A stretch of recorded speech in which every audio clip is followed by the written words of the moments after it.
Elias Recham me dit Strasbourg est retombé dans ses travers à la Méno face à Toulouse. Leur incapacité à battre leurs concurrents directs, qui plus est à domicile, peut-il les faire tomber cette saison? Oui, c'est évident qu'en bout de 20 journées, t'es en position de relégable, avec 3 points de retard sur le premier non relégable Brest, qui a évidemment profité de la visite de Danger pour se servir. C'est que tu vas à Rennes le prochain match, la situation elle est compliquée. Maintenant, Strasbourg a vendu 2 joueurs importants, Ajorc et Thomasson, qui n'y étaient plus. Je crois qu'Ajorc c'est 1 but cette année sur penalty et Thomasson 0, ce qui évidemment explique en grande partie les difficultés alsaciennes par rapport à la saison dernière.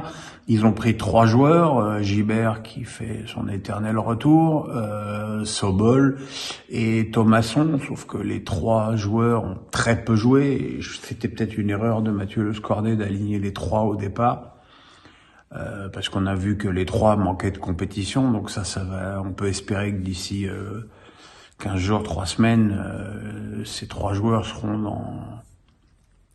dans une meilleure forme. Et puis voilà, le problème de cette équipe, c'est qu'elle balance trop le ballon devant et qu'il n'y a pas de créativité au milieu, et que là c'est sûr que la blessure de Bellegarde est très préjudiciable. Mais bon, il reste encore 18 matchs, donc il faut s'inquiéter mais pas paniquer. Coco Boeuf me dit, comprenez-vous le choix de Terence Moffi de choisir Nice plutôt que Marseille? Déjà, Moffi fait ce qu'il veut, ça fait, il n'est pas non plus scellé dans le marbre que n'importe quel joueur contacté par Marseille doit y aller en applaudissant des 2 mains et remercier le bon Dieu. Peut-être que ce garçon respecte la parole donnée. Je sais, ça veut pas dire grand-chose dans le football aujourd'hui, mais quand même, peut-être qu'il a donné sa parole à Nice et qu'à partir de là, il choisit Nice. Peut-être qu'il est séduit par le projet d'Ineos dans les saisons à venir. Et puis peut-être aussi qu'il préfère vivre plus calmement à Nice que dans l'agitation marseillaise. Enfin voilà, je pense que quand on a dit tout ça, on a, et puis il y a aussi un point de vue tactique, c'est qu'on voit que Marseille fonctionne très bien avec ce système, avec le seul Alexis Sanchez qui est très libre en pointe, et qu'il n'est pas évident qu'un avant-centre fixe comme Terence Moffi trouve tout de suite sa place dans le système de Tudor, et que le garçon veut être sûr de jouer. Donc voilà, je pense que dans tout ce que j'ai dit, je dois avoir la bonne raison. MJ me dit salut Pierrot, un mot sur le marasme autour de l'OL, l'affaire Aouar, le recrutement bancal, Chérou, Ponceau, Olas et ses déclarations sur Juninho. Vous voyez s'il y a moyen de faire un condensé. Condensé, c'est que de toute évidence, c'est un gros bordel. Et moi qui connais vraiment très très bien Laurent Blanc, je suis à chaque fois que je le vois répondre à une conférence de presse ou à une interview, je vois qu'il a toujours ce petit côté surpris, et je me demande s'il se dit pas mais qu'est-ce que je suis venu foutre dans ce bordel. Les dernières déclarations de Jean-Michel Aulas sont assez ahurissantes.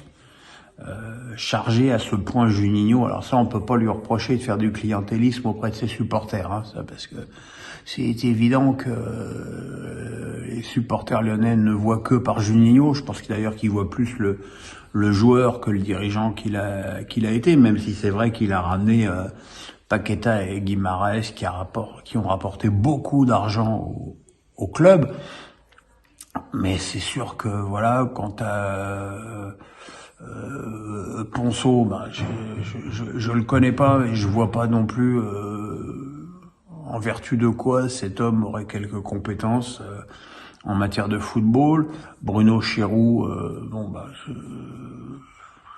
je sais pas non plus ce qu'il fait, puis c'est pas non plus de quelle finance il dispose, parce que c'est toujours pareil. Quand Alain Roche faisait le recrutement au PSG, on a dit il a fait un recrutement de merde, mais quand on te demande de faire un recrutement avec 2 francs, tu fais forcément un recrutement de merde.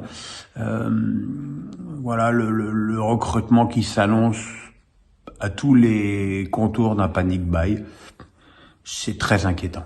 Coco Boeuf, encore lui, me demande, avec le bon mercato de l'OM, avec le bon mercato de l'OM, sont-ils pas mieux armés que Lens pour finir deuxième de Ligue 1?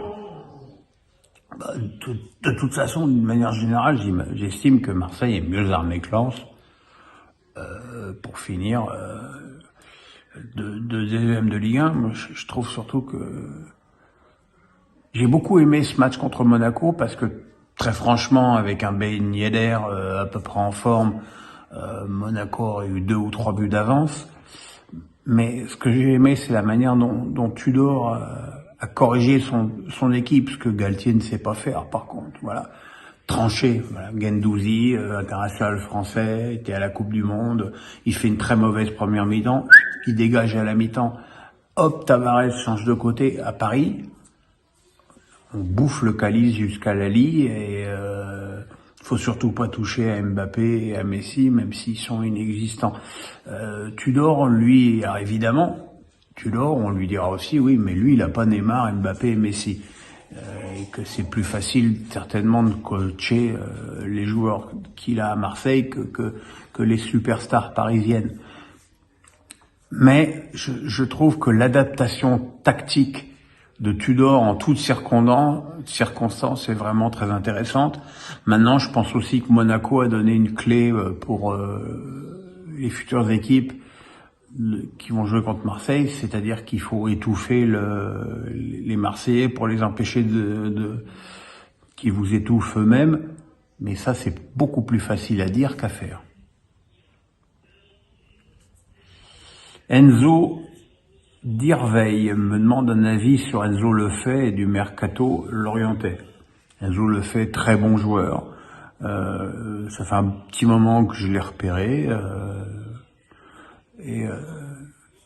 Comme vous le savez, j'ai d'excellents rapports avec Marc Keller à Strasbourg et j'en avais parlé et il m'avait dit oui, évidemment, Pierrot, mais c'est totalement intouchable pour nous. Maintenant, voilà, j'ai entendu qu'Enzo le fait pour aller au Paris Saint-Germain, mais c'est le typique d'une mauvaise idée pour un garçon comme lui, parce que il va arriver, il va être noyé dans la masse avec des internationaux, et tout Enzo le fait, ça va être un joueur qui va arriver de Lorient par rapport à des internationaux, et ça va être la 5e roue du carrosse, et ce serait vraiment une très très très mauvaise idée. Le mercato lorientais, c'est finement joué. D'abord parce que tu vas prendre beaucoup d'argent sur Django Ouattara et Terren Moffi, mais que tu as récupéré Bamba Dieng et Romain Fèvre qui devraient être très revanchards. Donc c'est très intéressant, et puis la qualité de jeu de cette équipe est quand même tout à fait passionnante. Et enfin, Alex Nissa du 06 me dit « Lille qui a gâché de nombreuses occasions à Nice, hier une nouvelle fois, est-ce que ça peut coûter une place en Coupe d'Europe à la fin de la saison ?» C'est sûr que le nombre de matchs que Lille aurait dû largement gagner et qu'il a finalement ou perdu comme à Lyon ou à Nice, où il a été accroché comme Reims, alors qu'ils avaient des occasions terribles de gagner par 2 ou 3 buts d'écart, c'est sûr qu'au bout d'un moment, c'est totalement préjudiciable. C'est dommage parce que c'est une équipe